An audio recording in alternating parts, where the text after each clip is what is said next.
Welcome to Pillow Talk. Alexi, let's get started. Awesome. Alrighty, so let's get started with my first question here. What do you do when Facebook bans your ad account? Yeah, that's a good question. We have a client that recently had his Facebook ads account banned after a pretty decent launch of about 500,000 in sales in a few weeks. And, Facebook banned the account without any notice, without any heads up. There weren't any ads that were suspended in advance. It was literally, we woke up one morning and ads are shut down, account shut down. So what did we do? In this situation, we were fortunate because we had just finished the launch, which meant we have email creative that converts, we have sales pages that convert, we have a funnel that converts. And so in this situation here, because we have creative assets that are working, we now have documented evidence to go out and build out the affiliate network, or to go out and to work with email publishers who can advertise their product to their audience, or to go out to native ad platforms and advertise the product on those other platforms.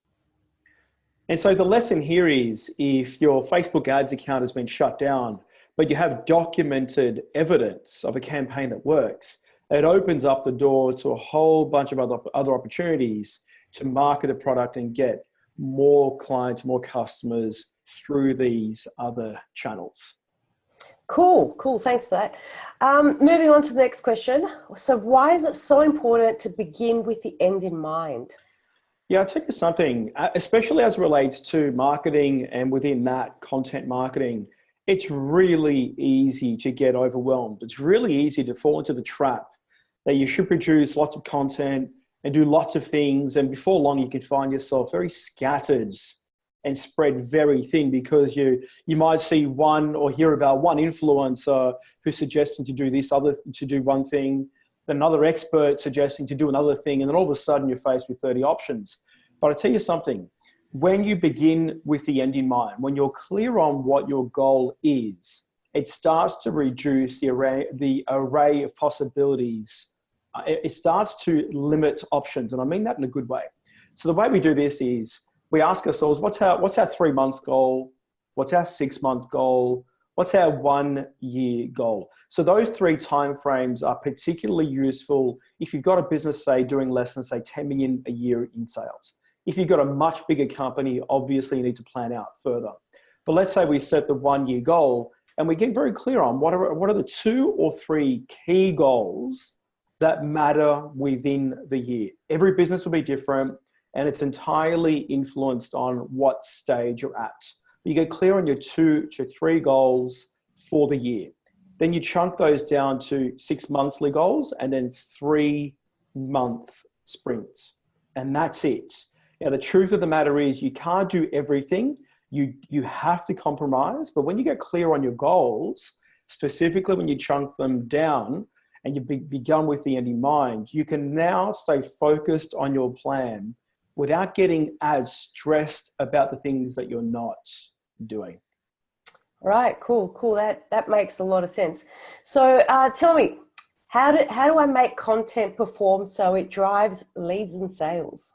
Yeah, that's a great question. Again, we see this a lot where potential clients come to us and ask us to produce content, and they come to us and say, what I'm looking for are this many leads and this many sales and so on and so forth, which is wonderful. And then customarily, we will ask a series of questions. For example, do you have an email list? And if there's a no to that, then we make a note.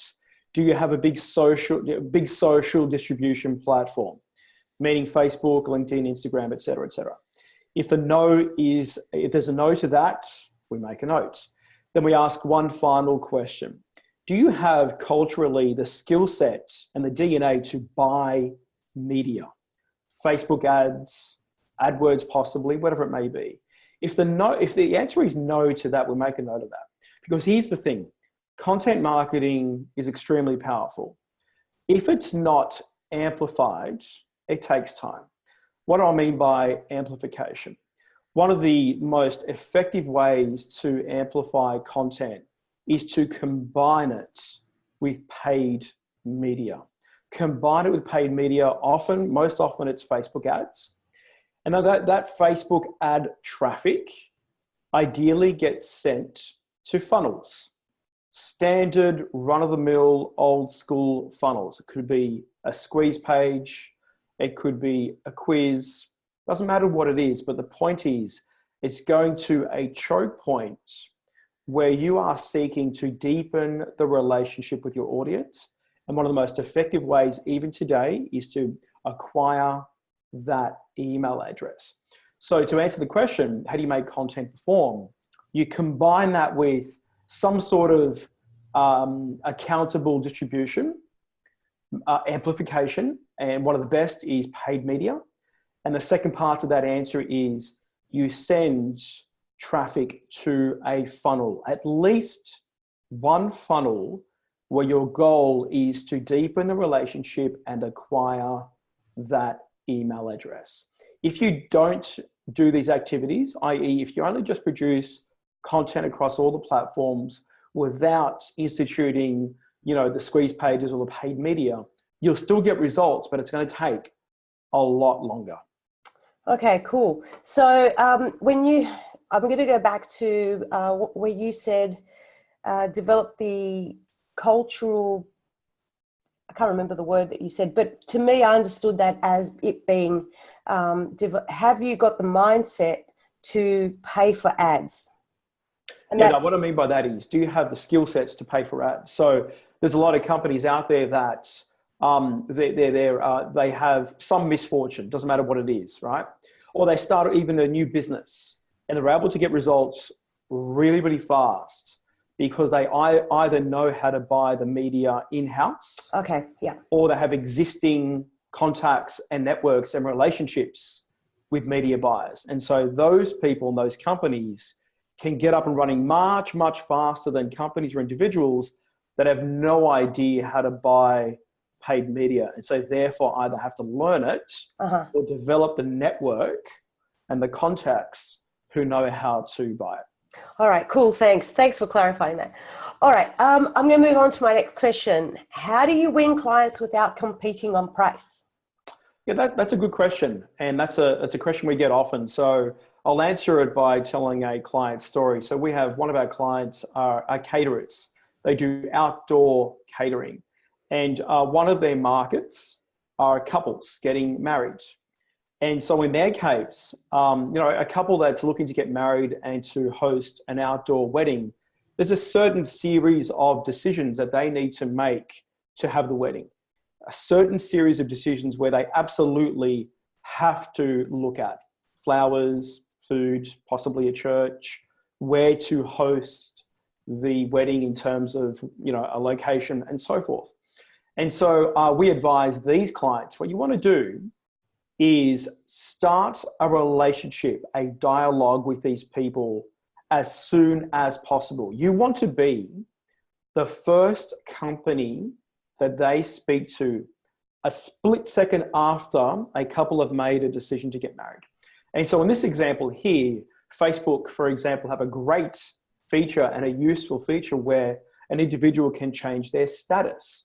And so with this company here, they can run ads to individuals that have gone from single to engaged with their status. And now they can advertise literally that moment, an ad that says something like the top 50 best places to host an outdoor wedding in New York or Los Angeles or the Napa Valley, wherever it may be.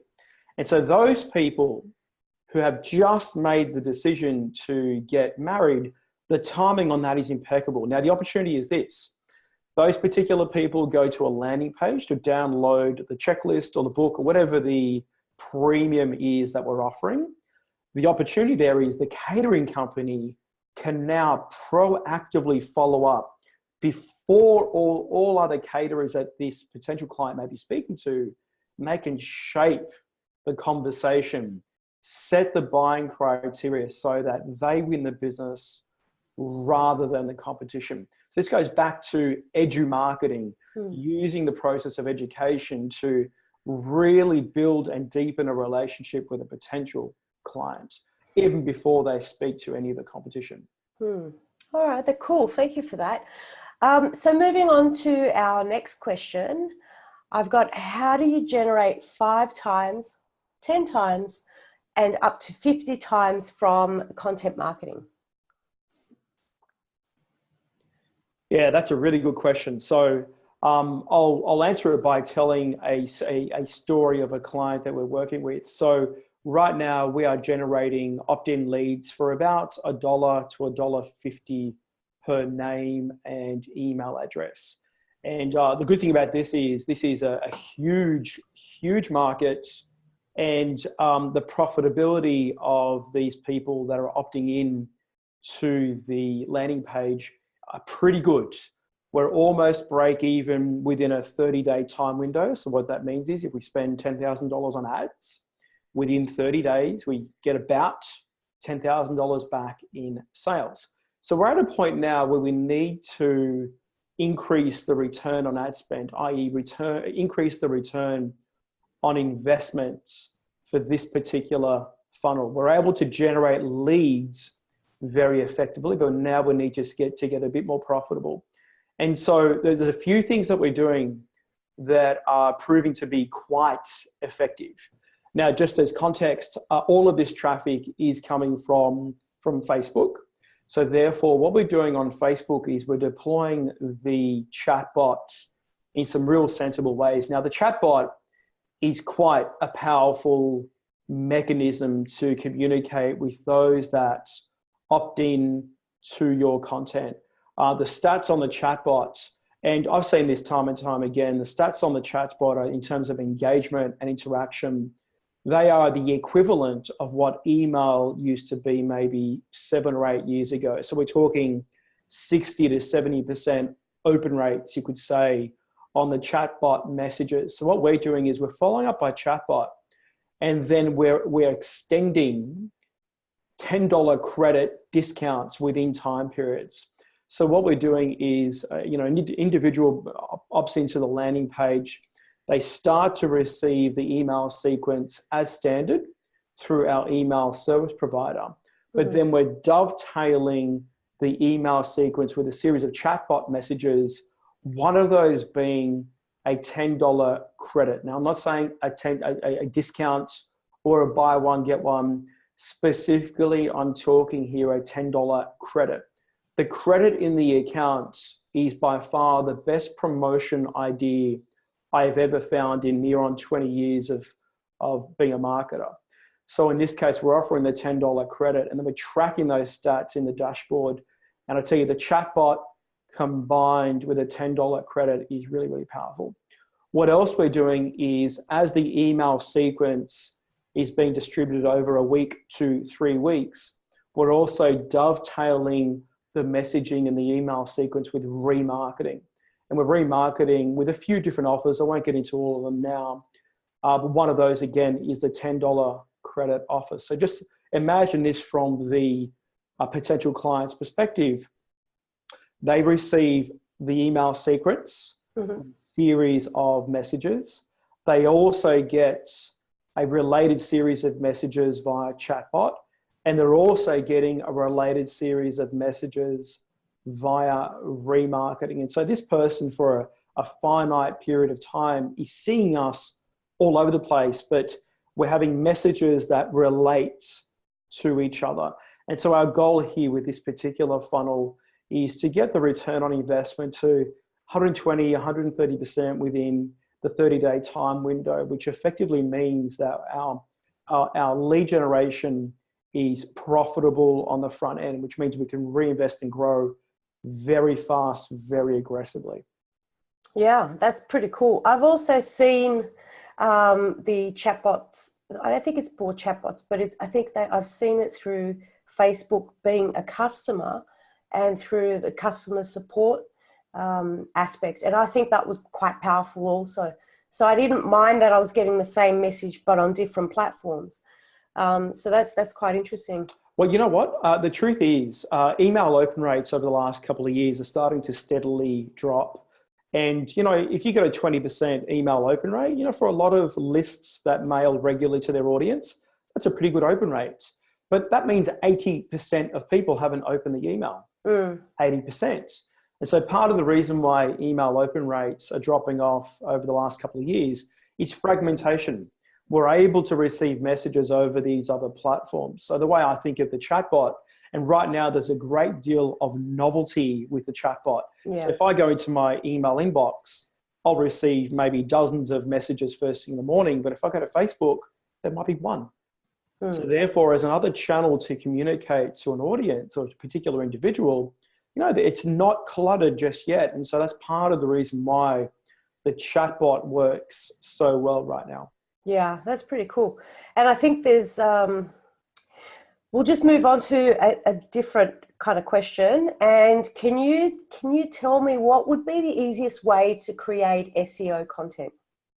Yeah, SEO content, especially if Google is a prime area of focus in the business, SEO content is easier to create than what you'd think. There's one tool that we use for every client in our business, and that's semrush.com. Now, the hardcore SEO people that are watching this video now will go, yeah, I've heard of SEMrush, great tool, but there's a lot of people out there that know nothing about it. Within SEMrush, they have a feature called the SEO content template. And it's really, really effective, and it really does simplify things in a big way. Where you type in any keyword that you want to craft content for, and then you select the country that you want to get the traffic from, and then SEMrush will come back with very clear suggestions on how long the article needs to be, what the semantically related keywords need to be, where you should be striving to get backlinks from. It really is a clear map that outlines for you and guides you through how to craft SEO friendly content. It even gives you an analysis on what your meta description should be and how many words and so forth. So the answer to the question, the easiest answer to the question that we know is using a particular tool within semrush.com. Yeah, cool. That's a great tip. Thank you. So this next question is going to be one of the things that I'm not particularly strong in, but you are exceptionally strong in. And so let me ask you, how do you create bulletproof systems and procedures? Yeah, that's a good question. And this is something where a lot of companies really do get stuck. So I'll answer it by telling a client story. So one of our deeper clients, so clients that we work with on a more deeper level where we get a bit more involved in the weeds, he's wanted for quite a long time to produce a podcast and produce 5 Facebook Lives a week, and then use that content to create an email system and really build out a content infrastructure. And so what we're doing with that client is we're helping build out the procedures. And the initial starting point is easier than you think. So first up, you need to have just one person that understands how to build a checklist. Now, if you don't have that person, you do need to find that person. They're not difficult to find. It's just a mindset where some people are good with ideas, other people are good with their hands, some people are good with process and designing checklists. So in this particular client's situation, there is one person on the team that is fantastic at creating checklists and systems and procedures. And so in this case, what we did was we just briefed out via video, very broad as the initial starting point. And we said, hey, Shirley, we need to create a daily Facebook Live system. So with this particular system, here are the key chunks that we need to initially cover off. And then there's just a briefing of the initial chunks. So we're very far at this stage from creating a bulletproof procedure, but we get the initial foundations locked down. So for example, we need to think of a way to come up with regular ideas for each Facebook Live, for example. We can use the tool within SEM Rush that can help us do that. We can use questions that clients send in as a reference source content. We can use a tool called BuzzSumo. Whatever it may be, let's just jot those ideas down for now. Once we come up with the ideas, and we need a trigger for our content expert to produce each daily Facebook Live. And so we jot that down as a general thing that we need to look at. Now, once our content expert does the Facebook Live, we need to look at how do we get that content from Facebook Live into a transcription service. Then we need to look at that. And then from there, we ask ourselves, okay, now that it's transcribed, it probably needs to be crafted as an email so we can broadcast to the email list. So therefore, we need to think about who's going to write the email, how many words do they need to be, when do they get it done, et cetera, et cetera. So the initial round is all about the big chunks that we need to look at before we get to the granular aspects of the procedure. So all that gets documented, and then maybe we wait a day or two, and then everybody gets pinged, and we all jump into a meeting. We say, okay, so here are the general chunks that we need to look at. And this is where all the key stakeholders come in and say, on the copywriting side of things, oh, what we also need to identify is the proofing system. Someone needs to proof the copy. We also need to add into that a step where one particular person grabs the content, loads up in Fusion.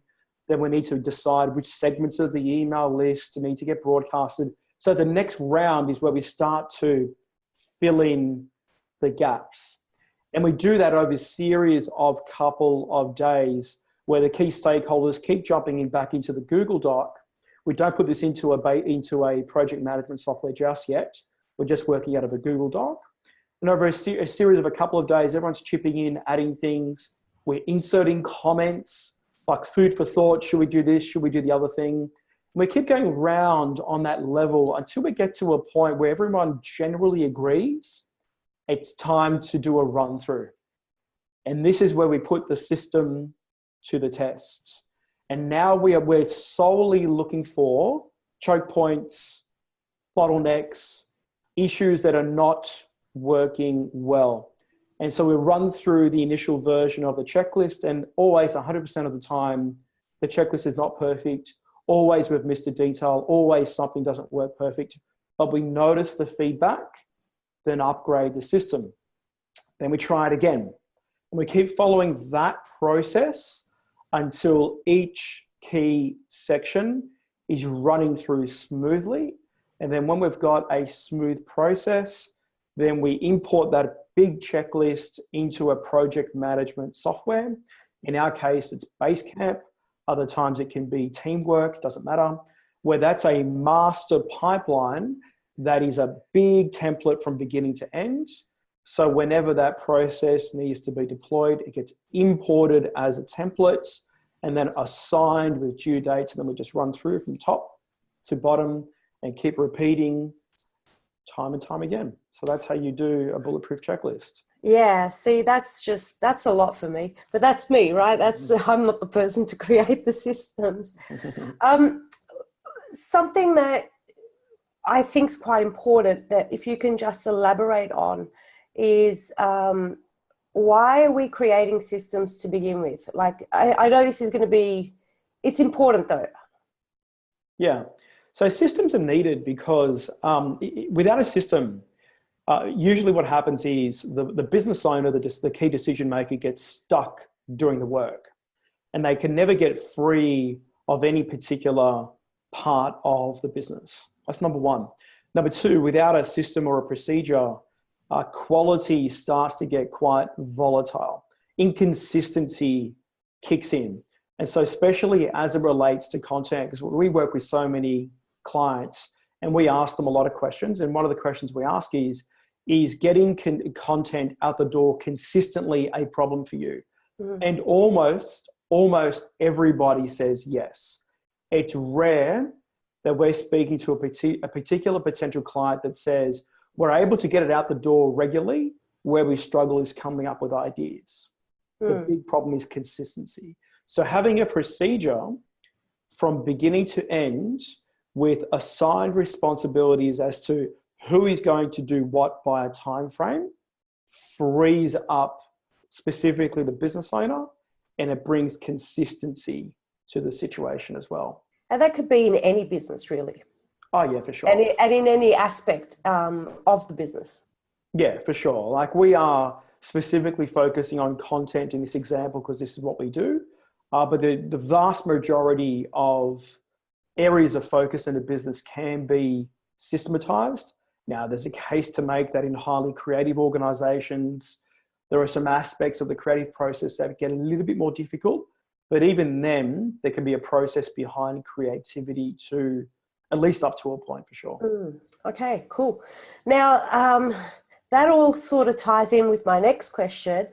And it is, what do you do if you can never find a content writer that's good enough for you? Yeah, that's a really good question. We have one particular client that we've worked with for probably 15 years. He's masterful around his area of knowledge. And for 15 years, apart from when I write directly for him myself personally, he has never been able to work with content writers. And so in his case, and we are now the exception because we've come up with an alternate way to work with him. And here's what we've done. So in his case, we have agreed to do a few things. And the first thing is we only work out of his transcripts. He has a particular viewpoint about certain subjects. He has a particular belief system around certain subjects. And he has a way that he likes to communicate. So if a particular person or company that's watching this now has just struggled working with writers over the years, then you can probably save yourself a lot of time and give those writers transcripts. So that's the first thing that we're doing with this particular client. The second thing that we're doing is we're actually crafting the content so it's not under his name anymore. We're actually making it from his team. So in this particular case with this particular client, that is going to work nicely because he's so particular about his message, and rightfully so. He's okay with making articles and videos, in fact, to come from the team. So again, if you're watching this and you've never been happy working with writers, then a second thing you can do in addition to giving transcripts is looking at and just asking yourself, well, does the article need to come from your particular name? If it doesn't, make it come from your team, and that should be okay.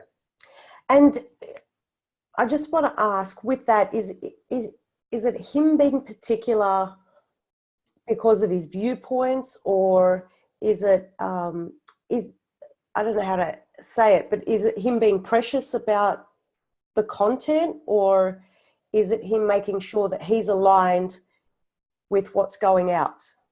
Yeah, part of it is he's in a regulated industry, so there's a genuine legal consideration that he has to make. So that's a big part of it. And the other part is he has a very precise mind. You know, just some people are very particular about their message. Others are less particular. He is more particular because he has that precise mind. So it's our job to navigate through all these, we can call them obstacles, they're just the state of affairs that we have to navigate through. And these are the two things that we've decided to do to navigate through them. And they're two things that are going to work for sure. Cool. Okay, so what do you do if you're struggling to think of amazing content ideas? Yeah, so we have a particular potential client that is looking to expand to a new market. And it's a market they actually don't know very well. And this does this does pose a series of challenges, because one of the easiest ways to come up with content ideas is to simply ask yourself, what are the questions that my potential clients and clients routinely ask? And that, as a starting point, usually can spin off dozens and hundreds of related ideas, but you do need that foundation. But what if you don't know a market very well? Well, it is tougher. And so one area to begin with is to use a tool like buzzsumo.com, and you type in keywords related to your audience. Another thing you can do is you type in your audience's position. So let's say, for example, in this case, it's chief marketing officers. So you can type in questions such as, what do chief marketing officers worry about? What keeps CMOs awake at night? And usually you'll find pretty quickly that there's research and data and surveys to help fill out the initial seed of potential content ideas that you then can start to split off. In addition to that, what you can do once you get the initial foundation of seed ideas is assign to a writer the task of writing dozens and dozens of article topic ideas. Just assign to them and say, come up with 50 article topics. I want to see what you can do. And then again, that starts to dig further yet again and see what possibilities open up. And before long, you'll start to notice some patterns. It won't be as easy compared to times when you know an audience really, really well. It will feel like that it's a bit of a stumbly, inconsistent sort of experience within yourself. But it's definitely over time, and when I say over time, a couple of weeks, you will start to hone in what the market wants. And especially once you start to publish and you send the content to via email, or you throw it on your social networks and you track what your audience is engaging with, that then becomes a very tight feedback loop that you can refine your seed content list with a new updated data related feedback. Yeah. All right, cool. Thank you for that. And how do you produce content if no one else knows your product or industry as well as you? Yeah, that's a great question. We work with clients that are experts in their services. And when I say experts, tax attorneys, engineers, and so forth. And I'll tell you from the get-go, it's really hard to produce or to expect content experts or content writers to have the mastery of your topic as well as you do. It's really hard. So the other day we were speaking to potential clients, and he asked us this question. And what we agreed was, first up, we first identified their audiences. They've got a few different audiences. I won't get into the specifics of the type of business they've got, but I'll give you some insight into their audiences. They've got small to medium business owners that are quite new to marketing and social media marketing and so forth. Then they have an upper echelon of CMOs and professionals that know the subject cold. And so as we were talking to this prospective client, we agreed that the lesser sophisticated audiences are very easy to write for. Our team could easily take that over. But if we're talking the quite sophisticated CMOs that have studied and read and really know the subject cold, then we agreed in reality, the safest and best way would be to interview the client once a month and ask them very specific questions around his area of speciality. So that way we can get it transcribed and use that content as the base of articles and videos and emails. We also agreed, and we do this for some of our tax attorney clients and so forth, is we have a step in our process where before we produce content for clients, even before we produce article outlines, our researchers will go out and research high quality reference content. So on a particular topic, they may come back with 10 specific URL references that we then send to the client, and then we ask them, have a look at these websites and have a look at these content pieces, disprove the pieces, approve or disprove the pieces that are accurate or inaccurate. So now, just like building a house, think of the reference URLs as foundations. And so they are approving the reference URLs that have a solid foundation. And that's how we get around, in addition to interviewing clients, that's how you're able to produce, or we're able to produce, really solid content for professional audiences. Because it's so specific in subject matter. Yeah. The key is the reference content. So if we get the reference content correct, that's how we can produce article and video and email content that's accurate. Yeah, cool. Thanks for that.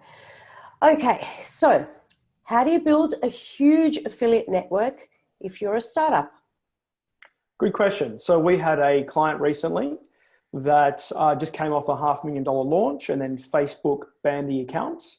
And so now we have to work out what to do. And one of the things that we're looking at doing is actually building out the affiliate network. And in his case, it's going to work. Why? Because we have data to prove that the creative and the offer and the funnels convert. So to answer the question, the way you build out a big affiliate network is, number one, you need proof of performance. Okay. Absolutely essential. That's number one. Number two, instead of us just opening up an affiliate network to the world, what we are going to do is create a short list of super affiliates in his space. Because often you'll find, if you've got, say, 1,000 affiliates on your books, probably 20 or 30, maybe 50 of those affiliates are the ones that do most of the heavy lifting. Everybody else just sort of just diddle daddles. What we're going to do is just move straight to the 20 to 30 to 50 and shortlist those people and make them a sweetheart offer based on our performance data. Okay, so 80-20 principle in effect. You could say that. It could even be less than 80-20, yeah. All right, cool. So my next question is, how do you sell to C-suite? Yeah, that's a good question. Yeah, so we have a particular client where they are quite an established digital agency, and they're very clear on their target market, and these are corporates on the C-suite. And they're very particular, very particular about the content that we produce for them. And so one of the things that we're doing to ensure that we get the required response from the C-suite executive is we are buttoning down the language as precise as possible. This is one of the key things that you need to get clear on when you're selling to the time poor, money rich professional, especially when we're talking mid-tier and beyond type corporates that are very educated. They're quite street savvy. The last thing that they want to see is content that's emotive, that's overly salesy. Often they're driven by data and statistics. And so the language that you communicate to this particular audience has to be a language that they resonate with. So you could say that for every market that you need to button down the specific language patterns, but the time poor C-suite executive is particularly sensitive to language patterns that don't exactly resonate with where she's at right now. Yeah. All right, cool. Thanks for that. So another question here. How do I spot growth opportunities? Yeah, so growth opportunities often abound if you know which questions to ask. And so we have a particular client that is a digital agency, and they're very sophisticated, deal with the C-suite. And now I can't share the specifics of their growth opportunity because we signed a non-disclosure. But I can tell you in part the process that they use and that anyone can use to identify growth opportunities. And it's relatively simple. It always starts with identifying your avatar, identifying your audience. Who are they? How much money do they make? What are their issues, etc., so on and so forth. Then you look at the competitive landscape. Who are the key competitors that are supplying services or products to that audience or to those audiences if you have multiple avatars. That's number two. And number three, you're looking for gaps. What is it the audience wants? What problems are they seeking to solve that your competitors are not solving for? You've got your gaps. That's the third thing. Then finally, you need to look at your own company's unique skill sets, unique capacity, unique product, something ideally that your competitors cannot easily copy. This is where long-term competitive advantages arise. So you look at what is it that your particular company is uniquely strong at, and then you're looking to overlay that onto any of the gaps that you identified in step 3. And that is how you start to spot growth opportunities that not only are growth opportunities unto themselves, but they're growth opportunities that could last for years because you had the sensitivity of mind to look at the competitive landscape and ask, what is it that you're able to do and deliver upon that the market really wants, that your competition is not able to easily copy? This is not easy to find these opportunities. They actually take a lot of work, a lot of research, but our particular client made that effort, took the effort to identify this, and they've found an opportunity that's really, really hard for the competition to copy. You need an array of skill sets, but they're solving a problem that the market really needs a solution to. So kudos to them. Can I ask right here, does USP play any part in any of the examples that you've given us? Yeah, so you could call it a unique selling proposition, sure. So that's what really what this is. But this is a unique selling proposition that's at a much higher level because you've also asked the question, what is it that my competitors can't easily copy? Right. Many of the USPs that you'll hear marketing experts talk about can be USPs at a point in time where there's a gap in the market and you come along and have a unique offer or whatever it may be, but they fail to take into account if the competition can come along and do the same thing.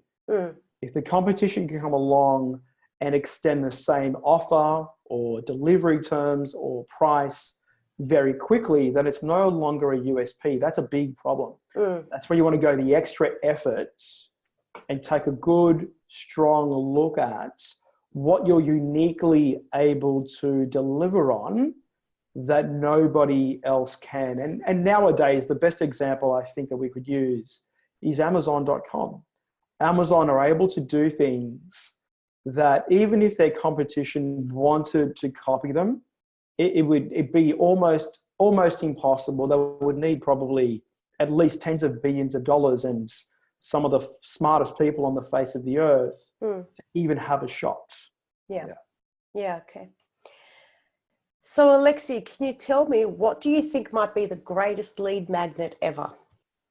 Yeah, I think what might be the best lead magnet is a book. Now, there are other lead magnets out there that you can use, but I think a book is probably the most universally robust. We were speaking to a potential client the other day, and she's a coach that's located regionally. And she right now is getting leads via cold calling. And it's a lot of work for her. She's getting some results. And she wanted to look at some alternative options. And one of those options was a book. And I said to her, look, in your situation, a book might be absolutely perfect. And she asked me why. And I said, well, think it through. Information, really good information that answers your target audience's questions, information that is difficult to find anywhere else, is always going to be of value. That will never there will never be a time in the future where people will not want more information about subjects that interest them. That's number one. Number two, a book has a perception of value, especially if you produce a printed book, and especially if you can sell, depending on the country, a few thousand copies, you can start to get bestseller status. There's authority behind a book. That's number two. Number three, a book is wonderful for resetting your potential client's buying criteria. So what do I mean by that? What I mean by that is a potential client might come to you thinking that price is most important to them. But with a book and via the awesome content that you can share in the book, you can start to reframe their paradigm. Now they can start to question themselves the importance of buying or hiring a service based on some other criteria, which could be expertise or it could be speed, whatever it may be. So it's not solely based upon what they initially thought. And the fourth reason why a book may be the best, most universal lead magnet out there is a book can work for every market, literally. The limitation will be your ideas, how creative you can get. It can work for any market. There's no market that I've ever come across, and we've worked in hundreds and hundreds of industries now, where a book is not a potentially very lucrative lead source. And so a book, for these reasons, in my opinion, might be the best lead magnet that you could possibly consider adding to your arsenal. And would you say also a book is viewed as authoritative? Yeah, I mentioned that before, especially if you could sell a few thousand copies, and depending on the country, you can reach bestseller status. Now you have that overlaid authority of bestseller on New York Times or bestseller on Amazon or whatever it may be. Yeah. Okay, great. So can you tell me what are some high-level chatbot and Facebook marketing secrets? Yeah, so I'll tell you via an example. So we have one client that we're working with that we're generating leads for between $1 and $1.50.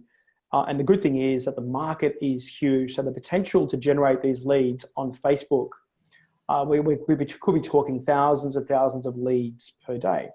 And so one of the most sensible things we're doing with the chatbot is we are sending them a piece of content over the chatbot. And that piece of content that we're sending, we know from our research and our data and our performance, it's a piece of content that the market loves. Mm-hmm. Okay. Mm-hmm. So that's the first bit. We're sending a piece of content that we know the market loves. And because of some unique rules around chatbot, you can't just send messages frivolously like you can with email to people via the chatbot. They need to opt in, so to speak. Mm-hmm. We're first sending a great piece of content, not just any piece, a great piece, yep, based on the data. And then the second thing that we're doing is we're extending a $10 credit offer to them for responding to the chatbot.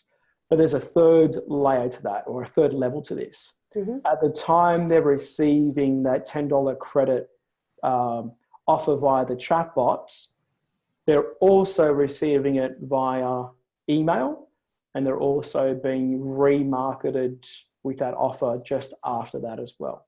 Okay, cool. How do you generate leads from Facebook when you're a startup? Yeah, that's a good question. We have one particular client that is creating a platform, a disruptive platform for a particular industry.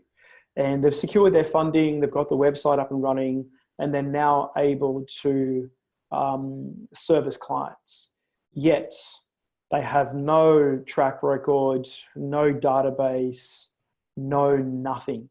And so to answer your question, you need to understand how Facebook works. One of the biggest opportunities for Facebook is uploading your customer list to Facebook, creating lookalikes, etc., to run ads to. That's one of the biggest opportunities, and why one of the main reasons why Facebook is so special. But if you're an absolute startup with no track record, one of the things you need to do is create content that speaks to the 3 key levels of awareness of people in your market. So what I mean by that is, on Facebook, generally speaking, there's going to be the unaware markets, those people that fall into your audience that are unaware about your products and the problems that you could potentially solve and so forth. Absolutely unaware. Then the next level down are people that are problem aware, benefit aware. They are currently aware right now that they have a problem or they have a desire, and they're sort of would like a solution to their problem. And then the next level down are those people that are aware of your brand. These are people usually that have been on your email list for a while, or your community on Facebook or LinkedIn, whatever it may be. But if you're a startup, you're not going to have that third level. So if you're a startup and you want Facebook to send you leads, the first thing you absolutely need to do is create content, ideally video content. And that's because video gets really good engagement on Facebook, number one. And number two, Facebook give video some unique segmentation features. I won't get too far into that now, but you can retarget those that have watched 100% of a video or 75%.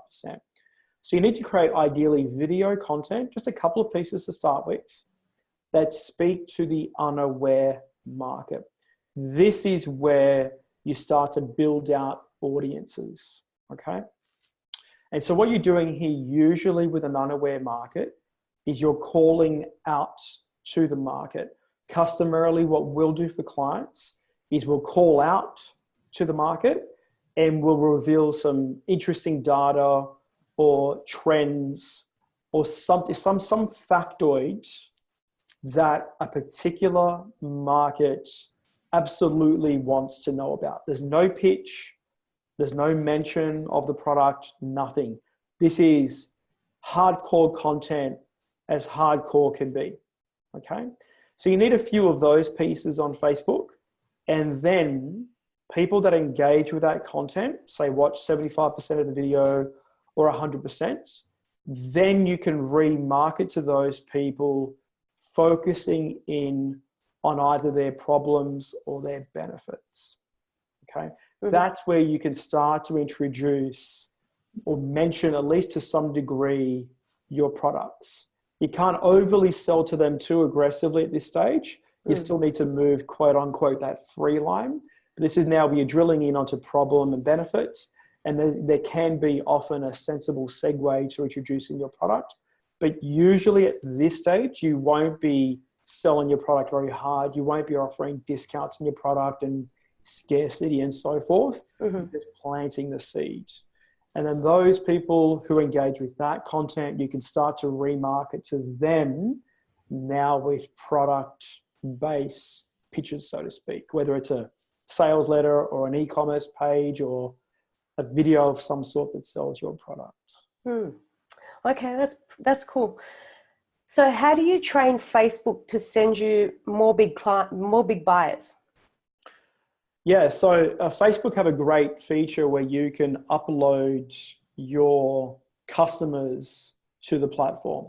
And currently, as we produce this video, all they need are 20 email addresses as a base to create your what's called the lookalike audiences. And so when you've got enough customers coming through, what's really sensible to do is to segment your buyers based upon their buying capacity. So what you want to do is grab a minimum of 20 of your top spenders and put them into a separate segment and upload those onto Facebook.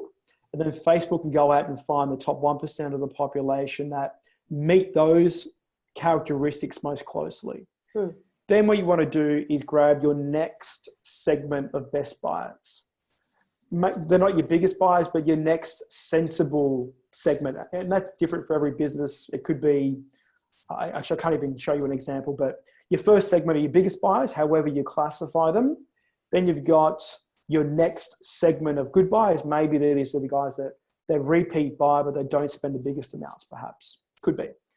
Put them into a separate segment, upload them to Facebook. Then your third batch can be everybody else. It could be every other customer that you've had.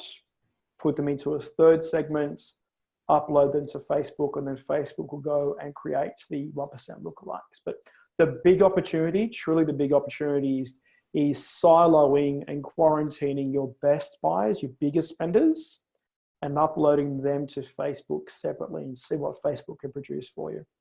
All right, cool. And why is it so important to create bite-sized content? You know, it's interesting. Bite-sized content is critically important now because there is so much content online right now. Between all the platforms and the amount of content that's out there, your first 5 seconds, for example, it's got to be tight. You've got to do something in the 5 seconds where you identify a problem, or you hit on a topic, or you do something in the first 5 seconds to get someone's attention. Especially now on mobile devices, we're also trained to flick. And we even see that with our kids, our nephews and stuff, real youngins, like 18 months old, and they've got the cute little finger where they're sort of flipping through the feed. You've got to get people's attention. So we're trained now for bite-sized content. So the key is do tight, awesome content. That does not mean, though, that all of your content has to be bite-sized. It is context specific. So for example, if we're talking Instagram, you have to do bite-size. But if we're talking YouTube, then you could do 30-minute, 60-minute, 2-hour videos, no problem. The key is having the appropriate content for the platform, because it's not uncommon, at least in my case, I'm sure you're the same. You might engage with someone's content on Instagram where you're looking at the bite-sized stuff and you've seen enough pieces that are interesting, then you might go find them on YouTube and see, lo and behold, they've got a YouTube channel, but you'll spend 30 minutes watching a particular YouTube. Or you might pop over to Facebook and you see they've got a whole bunch of Facebook Lives that they've done that are much longer than 60 seconds. So it's context specific as well. But whichever platform you go for, you've got to be hitting on topics that are of huge interest to people. In the first 5 seconds, you really have to do something that gets their attention, for sure. Yeah, around them in. Okay. So what to do if you are confused and about what content to produce and how to promote it? Yeah, so what you need to do here, first and foremost, is identify your audience. Often you're going to have multiple audiences. So this process I'm about to outline, you need to do it for each audience. But where you start is your first most important audience. And so we have a client who's one of his audiences are runners. Yeah, people that run regularly and self-identify as runners. And he has a product that can help aid them in their performance. And so the other day we were speaking about his content and what we should produce. And what we did was we first buttoned down the levels of awareness that his particular audience operate at. So specifically we identified, who are the people that have engaged with lots of our content in the past. So put them into a bucket. Well, those people can most reasonably be remarketed to with sales pitches, discounts, promotions. They've engaged with a series of content pieces in the past. They fall into our market. And so reasonably, they should be receiving, at least to some degree, regular promotions. They should also ideally be on the email list. So there's one obvious segment. Then we've got another segment that, again, self-identify as runners. But right now, they don't really know, they're not really across their options in terms of aiding performance. They're seeking to improve. They want to know about how to improve their performance, but for whatever reason, then they're not experts on the subject. So these people are problem-focused, benefit-focused. So these people, what we do is we identify content topics that are of interest to them. So that could involve new research or studies on training techniques. It could involve doing an article about a day in the life of Mo Farah, the Olympian.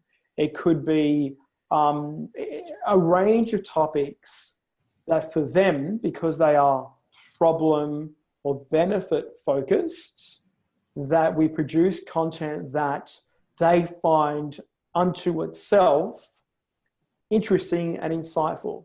Because these are the people that we were remarketing to with product pictures and promotions. Yeah. And then there's a third segment of runners that are new to the market. They just started running. They know almost nothing.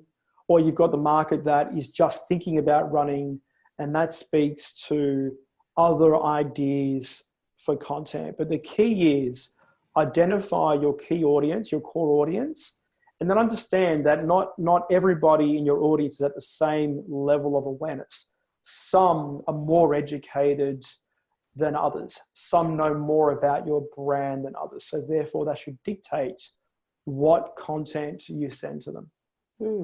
Okay, thank you. And so why is feedback so important when creating high quality content? Yeah, so we have a potential client, actually an actual client, that on their side, there's a bunch of stakeholders that all have differing opinions. Now, we know what they need to make their content work, but they don't necessarily agree on what they think they need. And so this is where feedback is so critically important.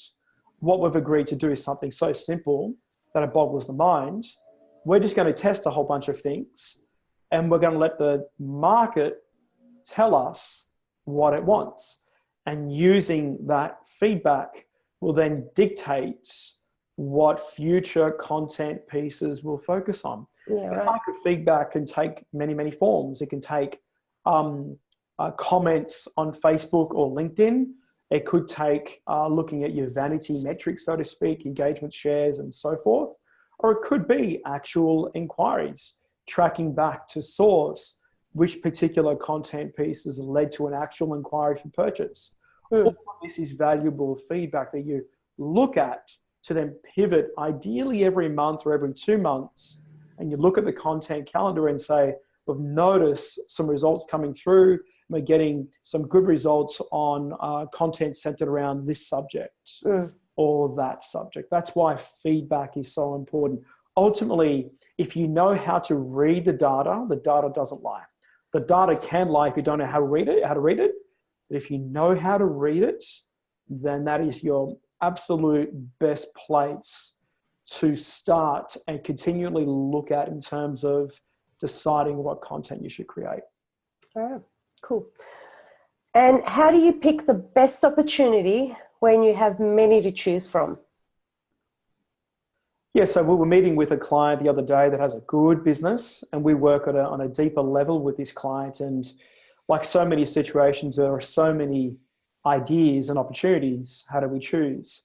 And as we were going through this meeting, we just ran through a series of relatively obvious and simple steps. So we listed all of the opportunities that were on the table, and then we asked ourselves questions such as, so this particular idea here, what is the value to the business? If we institute this idea and formalize it, then implement it systematically, what is the value to the business?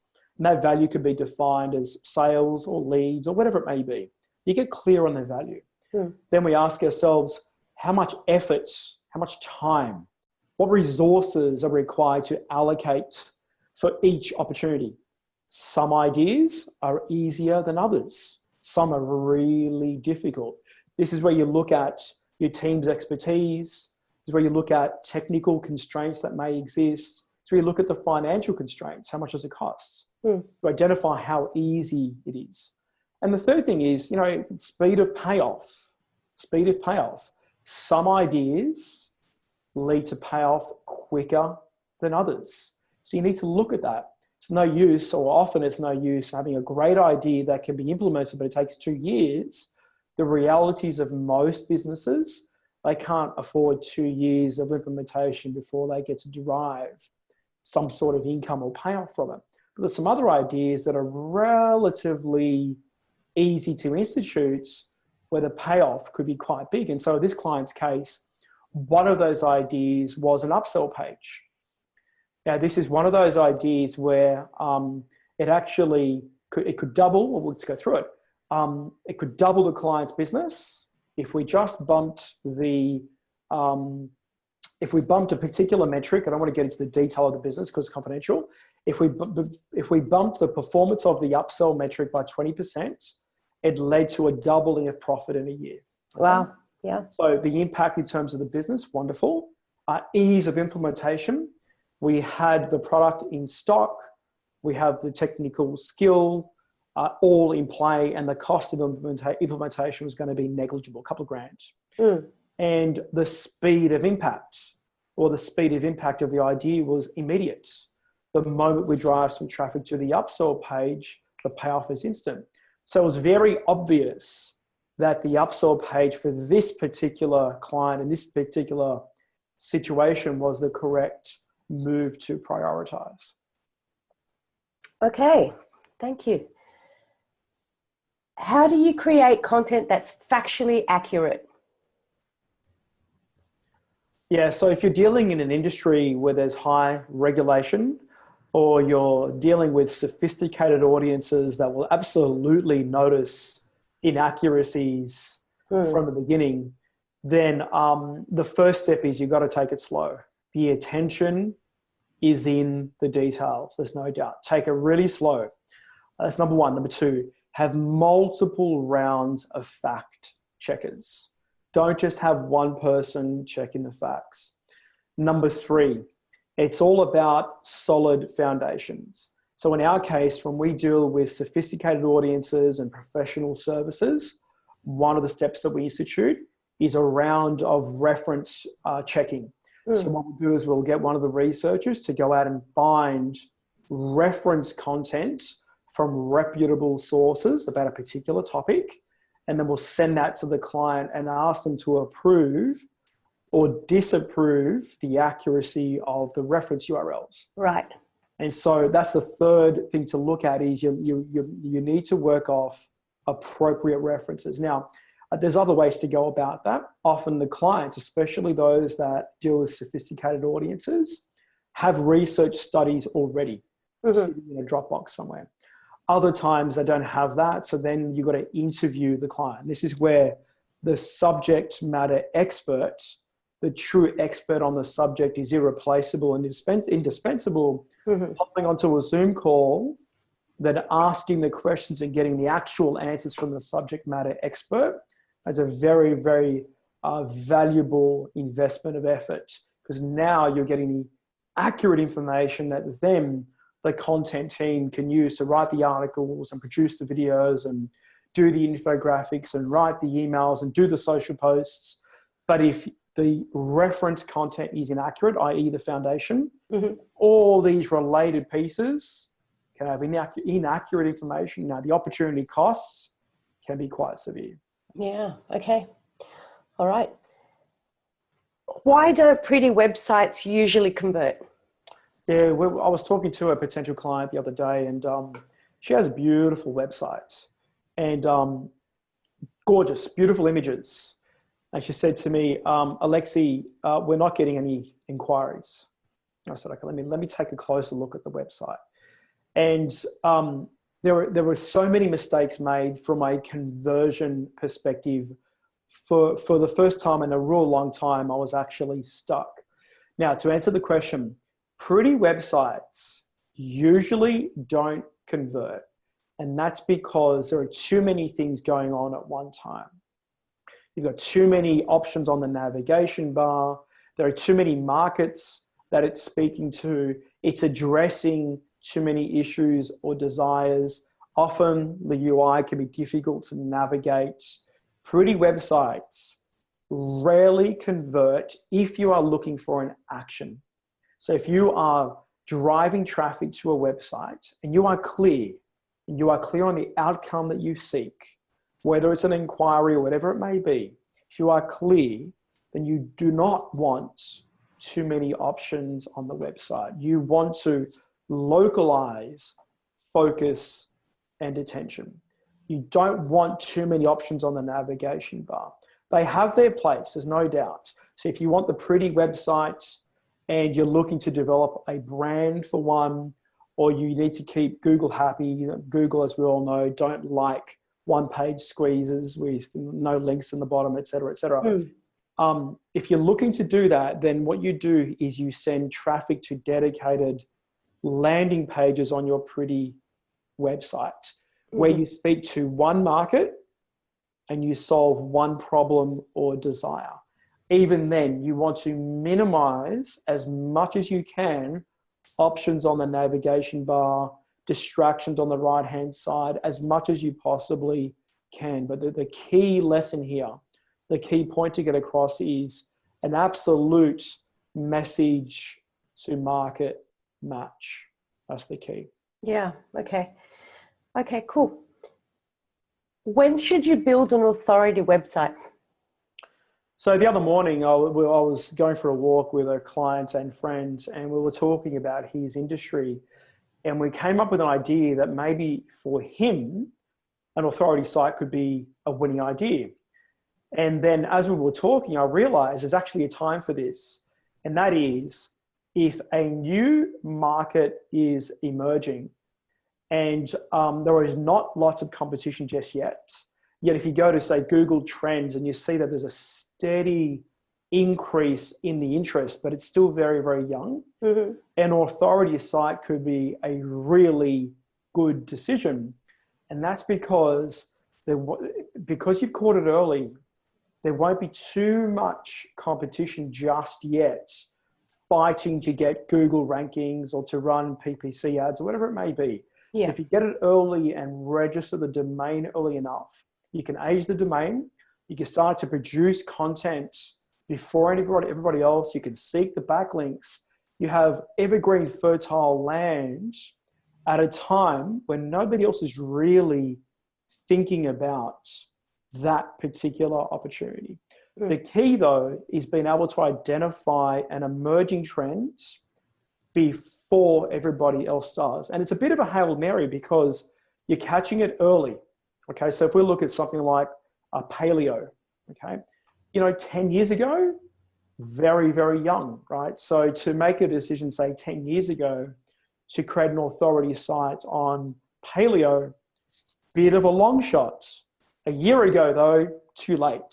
Would be really tough to get rankings and get lots of traffic without it costing a lot of money if you only kicked it off a year ago. So there's a delicate balance there as to when is too early and when is too late. But definitely to answer the question, it's when the initial stages of an emerging trend are kicking in and when you're reasonably confident that over the next couple of years, more competition will enter the marketplace, more interest will enter the marketplace. You see indication that Google Trends are starting to rise. That's when it could really pay to build an authority site. All right. Thank you.